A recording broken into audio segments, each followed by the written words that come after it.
আমি এই ব্যাপারে একটু ভিন্ন মত পোষণ করি। আমার মনে হয় সবকিছু যোগ্যতা দিয়ে ছিনিয়ে নিতে হয়। কেউ এখানে দান করতে আসবে না। আমরা যে কাজটা দেখালাম, 4টে ছবি আমরা যে পারফরমেন্সটা দিলাম, এটা নিশ্চয়ই আরো অনেকে দেখবে।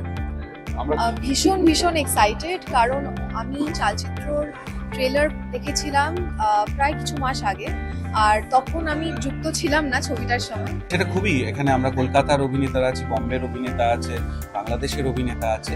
ও কিন্তু সেইটাকে করবে বলে করেনি, যাদেরকে অ্যাপ্রোপ্রিয়েট মনে হয়েছে। প্রত্যেককে কাস্ট করার জন্য আলাদা আলাদা কারণ রয়েছে।